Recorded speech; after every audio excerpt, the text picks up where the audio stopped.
Avant d'accueillir Pyrénéo, je suis allé avec quelques collègues d'ici voir ce qui se passait dans d'autres manifestations Pyrénéo, et notamment Oloron-Sainte-Marie.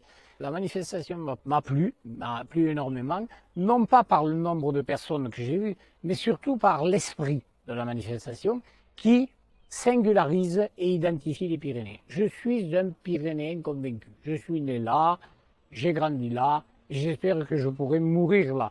Et je me suis dit, je ne l'ai pas dit, mais je me suis dit dans ma petite tête, très rapidement, pourquoi on n'accueillerait pas Pyrénéo ici? Bon, pourquoi on ne l'accueille pas tout seul? Ben déjà parce qu'on travaille très étroitement avec la communauté de communes du Limousin à travers une structure qui s'appelle le PETR. Le PETR, c'est le lien entre les deux intercommunalités. Celle que je préside, la communauté de communes des Pyrénées-Vaudoises, et celle que préside mon collègue et ami Pierre Durand, la communauté de communes du Limousin.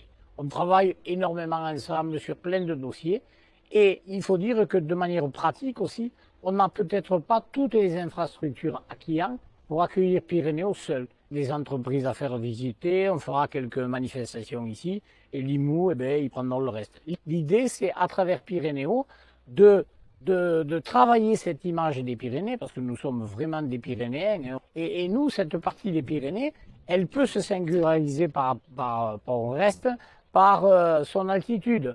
On est vraiment à la fin de la chaîne des Pyrénées, proche de la Méditerranée, donc on a des montagnes qui ne sont pas des montagnes comme à Saint-Lary, comme à Peyragudes, ce sont des montagnes accessibles à tous, qui permettent la balade.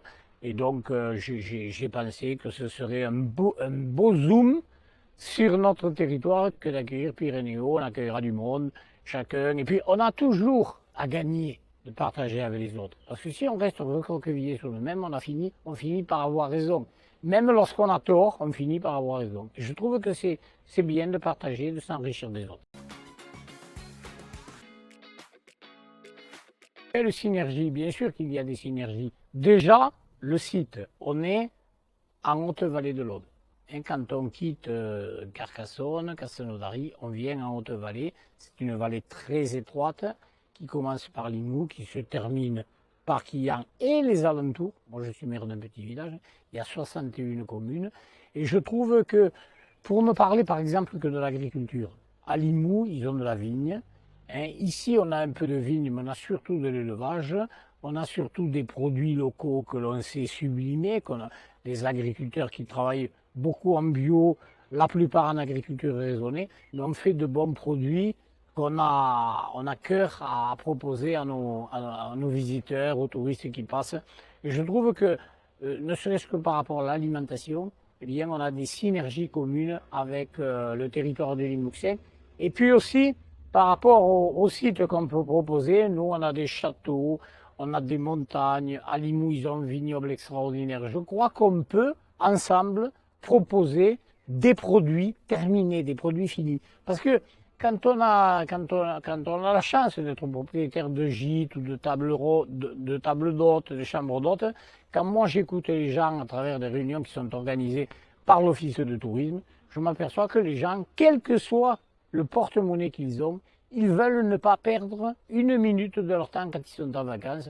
Et ils veulent qu'on leur propose des produits, des packages. Et je crois que entre Limoux et Quillan, il y a tout ce qu'il faut pour proposer, pour faire plaisir aux gens et pour faire plaisir à un maximum de visiteurs.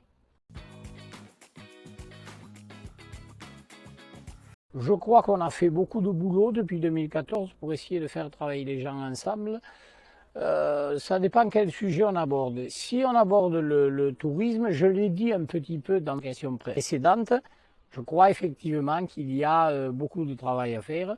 Il y a du travail à faire, ne serait-ce que par les ressources qu'on a. On a du bois, par exemple. On a beaucoup de bois, on a des forêts.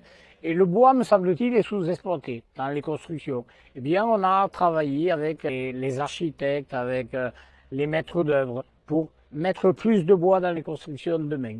Je crois il y a plein de sujets à évoquer. Mais le fait de pousser encore plus loin le travail ensemble fera que les entreprises seront encore plus solides, qu'il y aura moins de chutes, qu'il y aura moins de faillites, de gens qui se cassent la figure, et donc d'emplois et donc de dynamisme économique sur le territoire.